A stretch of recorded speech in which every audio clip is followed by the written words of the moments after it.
Yerushalmi Babakama Perek Shlishi ala Chayud. Yesh Chayav al Maaseh Shoro Patur al Maaseh Atzmo. Il y a un cas où un homme est Chayav sur quelque chose qui a été fait que si c'était fait par son taureau, pas par lui-même. Si c'est lui qui l'avait fait, il aurait été Patour. Son taureau, il est Chayav. Et nous avons un cas contraire, Chayav al Maaseh Atzmo ou Patur al Maaseh Shoro. Il n'est Chayav que si c'est lui qui a fait cette chose-là, mais pas pour son taureau. Et la Mishnah s'explique. Shoro Shebiyash Patour, Bo Shebiyash Chayav.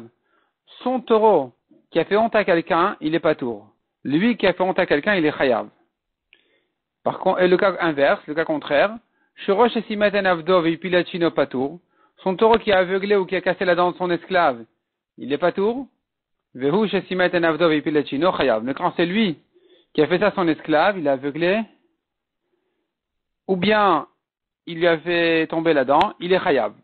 Le maître, il est Chayav de libérer son esclave quand il l'a blessé de cette manière-là. Shorosh Shechaval Be'aviv ou Be'imo Chayav, un taureau qui a blessé son père ou sa mère, non pas du taureau mais de son propriétaire, il est Chayav, le fils est Chayav à ses parents. Par contre, Vehu Shechaval Be'aviv ou Be'imo Patour, un homme qui a blessé ses parents, il est Patour, pourquoi? Parce qu'il est Chayav Mita. Un homme qui a blessé ses parents, qui les a fait saigner, il est Chayav Mita. S'il est Chayav Mita, il paye pas. Le taureau qui les a blessés, il n'est pas Chayav Mita, et donc, ni le taureau ni le propriétaire, et donc le propriétaire sera chayav de payer à ses parents. Shoroshidi ketagadish beshabbat chayav, vushidi ketagadish beshabbat patour. Son taureau qui a allumé, qui a brûlé le tas de blé de son ami pendant Shabbat, il est chayav, il doit le dédommager. Mais un homme qui a brûlé le blé de son ami pendant Shabbat, il est patour, mipnei shenidon benafsho, car il est déjà chayav mita. Ben Padia Omer, Amar, quoi la mekal kelim pturin. En général, dans tous les travaux interdits de Shabbat, si la melacha était faite de manière à ce que il a abîmé quelque chose, il est patour. C'est-à-dire, la Torah a dit, on est chayav que quand c'est une melechet marchevet, un travail important, un travail de réparation. N'importe quelle melacha interdite pendant Shabbat, c'est une question de réparation. Il veut gagner avec ça quelque chose, il veut obtenir quelque chose. Mais s'il veut que abîmer et détruire, il est patour. Chutz mina mav'ir, il y a deux exceptions. Celui qui allume un feu, celui-là, même s'il a allumé un feu, il a brûlé une cabane pour rien, il est chayav. Et de même, quelqu'un qui a blessé, il est chayav aussi, même si c'était pas pour guérir ou réparer, c'était que pour blesser. Eh bien, il sera quand même chayav. Amar Rabbi Yochanan, il n'est pas d'accord avec Ben Padia, Rabbi Yochanan, et il dit non. Mais ma vie est non chayav, va tzech le faire. Celui qui a brûlé n'est chayav que si il voulait obtenir quelque chose. Il voulait la cendre, par exemple. Il avait besoin de la cendre. De même, celui qui a blessé n'est chayav que si son intérêt est bien de prendre le sang. Demande à Gemara, Ve'atninan shoro. Pourtant, on a appris dans la Mishnah son taureau qui a blessé. On a appris dans la Mishnah que si c'est l'homme qui l'avait fait, l'homme qui a brûlé, il est patour. Le taureau qui a brûlé, il est chayav. Si tu me dis que la melacha n'est considérée d'après Rabbi Yochanan comme une melacha que si vraiment il voulait obtenir la cendre, et que c'est sur ça que l'homme aurait été chayav mita et patour de payer, sur ça le taureau aurait été patour de mita et donc chayav de payer, comment peux-tu dire sur un taureau le cas où il a brûlé pour obtenir la cendre? Est-ce qu'un taureau a besoin d'une cendre? Reprends la Gemara si. Shorot tzarich et ta'efer. Il s'agit du taureau qui voulait se rouler dans la cendre et que donc il a allumé quelque chose, il comprenait que ça allait faire de la cendre. Et donc, dans ce cas-là, ce sera le cas réciproque à l'homme, qu'un homme qui a fait ça pour la cendre, il est chayav mita et patour de payer. Le taureau qui a fait ça, même dans les mêmes conditions, c'est-à-dire pour obtenir la cendre, il est chayav de payer et bien sûr patour de mita. Mishnah suivante à la Chayud Aleph. Shor, Shayarodef achar shor acher v'uzak. Un taureau courait derrière un autre taureau et il l'a blessé. Zomer shocha izik, ve'ala omer lo ki ala basel alaka. Le nizak, il dit c'est ton taureau qui a encorné mon taureau, c'est ton taureau qui l'a blessé. Le mazik qui dit, ben non, qui dit? Peut-être que il a pris un coup sur le rocher? Amoti mechavora la varaya. Le nizak a lui de prouver. Sans preuve, il prend pas d'argent. Deuxième cas. Ayushnaim rodfin achar echad. Deux taureaux couraient derrière un troisième. Zomer shochaizik et zomer shochaizik. Chacun dit sur le deuxième, c'est toi qui l'as encorné. Shneim pturin, tant qu'il n'y a pas de preuve, ils sont tous les deux patours. Mais si les deux taureaux appartenaient à la même personne, eh bien, il est chayav. Parce que de toute façon, c'est lui qui est chayav. S'il y avait deux taureaux maintenant, un grand et un petit, un Isaac Omer, donc les deux ils couraient, et il y en a un des deux qui est encorné, on ne sait pas c'est lequel. Un Isaac Omer Agadol Izik. Le Isaac qui dit, bah, c'est le gros taureau qui est encorné, donc puisqu'il est âme et que je ne prends que Migoufo, que de son corps, eh bien, je peux prendre jusqu'à son prix, jusqu'au prix du grand taureau. Le Mazik Omer Lokiela Katan. Le Mazik qui dit, non, c'est pas le grand qui est encorné, c'est le petit qui est encorné, prends-le, tu peux pas dépasser son prix. Tu pourras pas prendre plus que la valeur du petit tant que tu n'as pas prouvé. Donc, Lokiela Katan Izik, c'est le petit qui est encorné. Ou bien, les deux taureaux qui couraient, il y avait Echad Tam ve Echad Muad. Un taureau était Tam, l'autre était Muad. Un Isaac Omer Muad Izik. Le Isaac qui dit, c'est le Muad qui est encorné, tu dois me payer tout le dommage. La Mazik Omer Lo qui est la Tam, le Mazik qui dit non, c'est le Tam, donc je ne te paye que la moitié. Tam Izik. À nouveau, Amotim Chavora la Varaya. Ah, c'est ton Isaac de prouver, s'il veut prendre l'argent, à lui de prouver. Hayu Anizokin Shnaim. S'il y avait maintenant deux taureaux qui ont été encornés, Echad Gadol vechad Katan, un grand et un petit. La Mazikin Shnaim Echad Gadol vechad Katan, et deux taureaux qui ont encorné. Donc deux taureaux couraient, deux taureaux se battaient contre deux autres. Deux taureaux ont encorné deux autres taureaux. Un Isaac Omer Agadol Izik et Agadol vekatan et Katan. Le Isaac qui dit, le grand a encorné le grand, le petit a encorné le petit.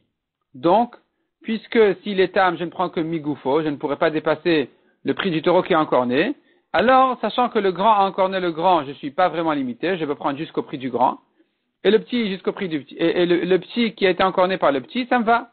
Je prendrai le petit. Mais Amazik Omer Loki, le Mazik qui dit non, c'est pas comme ça. Et la Katan est à Gadol, Vegadol est à Katan.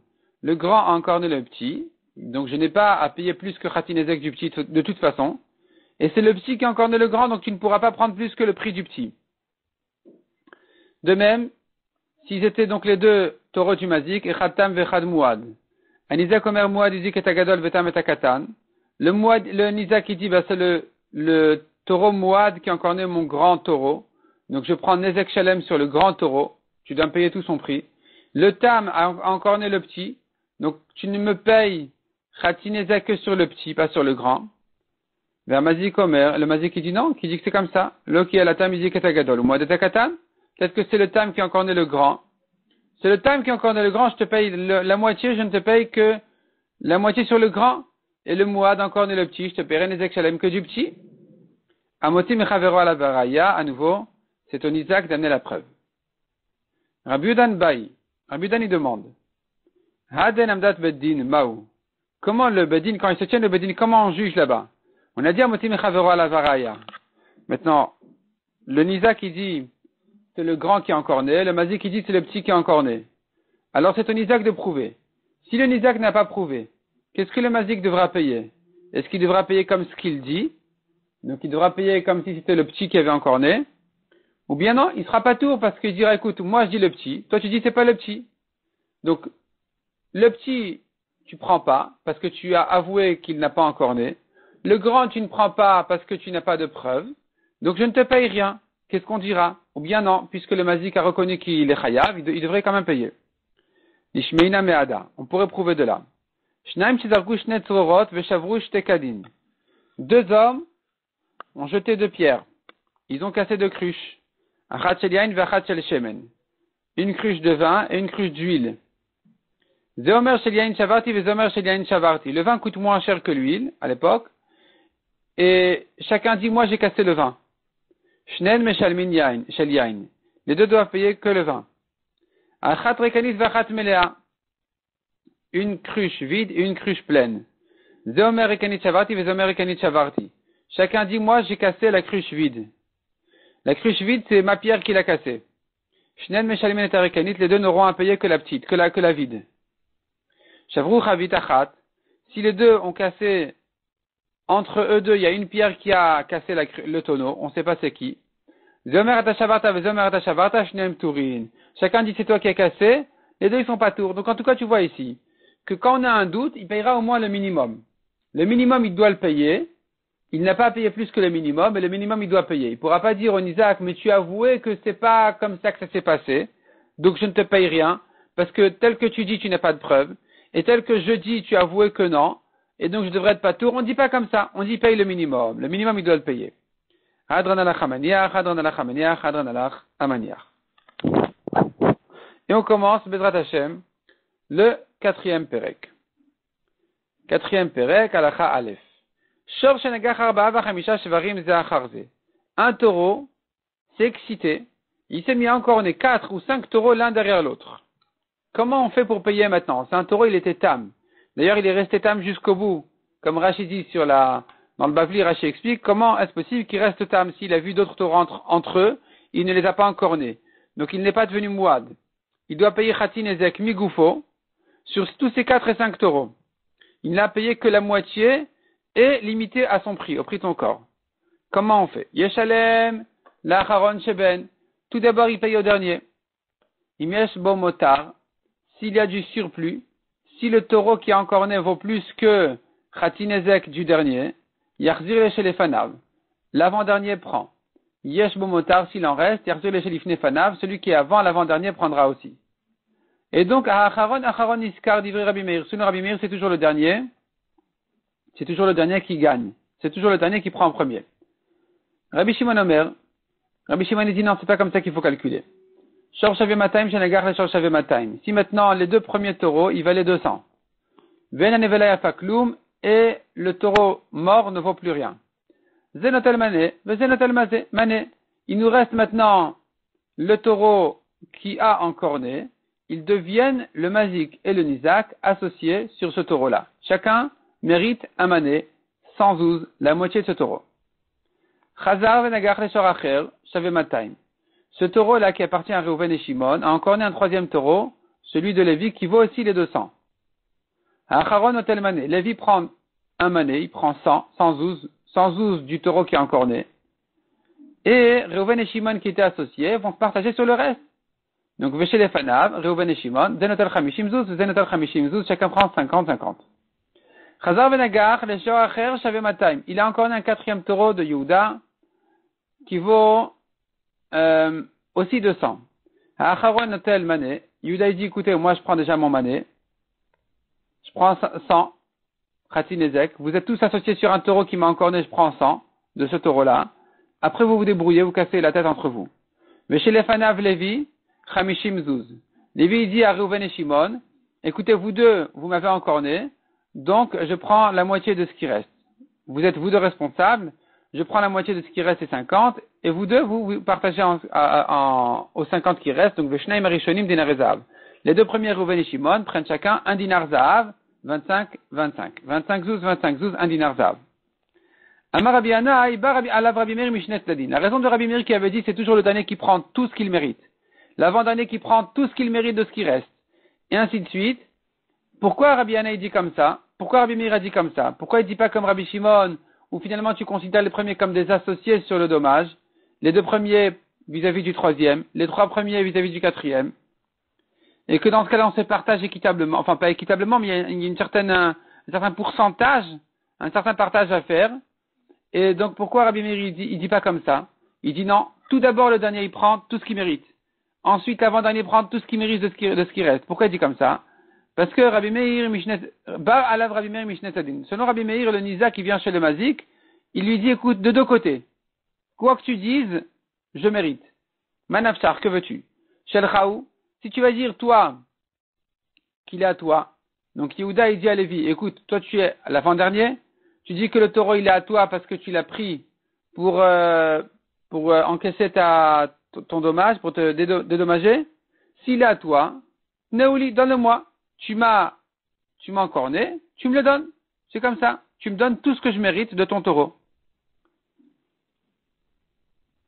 Et non shalcha, si tu vas me dire non, il n'est pas à toi, tu n'es pas propriétaire sur une partie de ce taureau-là.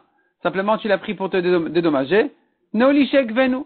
De même que tu l'as pris pour te faire encaisser ton ézec, moi aussi je le mérite pour la même raison. Donc finalement, d'après Rabbi Meir, le premier qui prend tout ce qu'il mérite, c'est le dernier. Le dernier prend tout ce qu'il mérite, puis ensuite l'avant-dernier prend tout ce qu'il mérite de ce qui reste, et ainsi de suite. Mais comme on l'a dit selon Rabbi Shimon, on fait tout un autre partage, où finalement on doit calculer combien chacun mérite en fonction à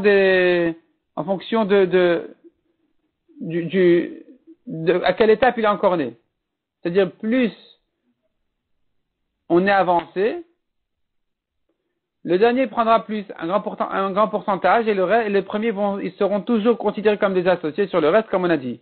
Reuven et Shimon, 25-25, Lévi 50 et Yehuda 100.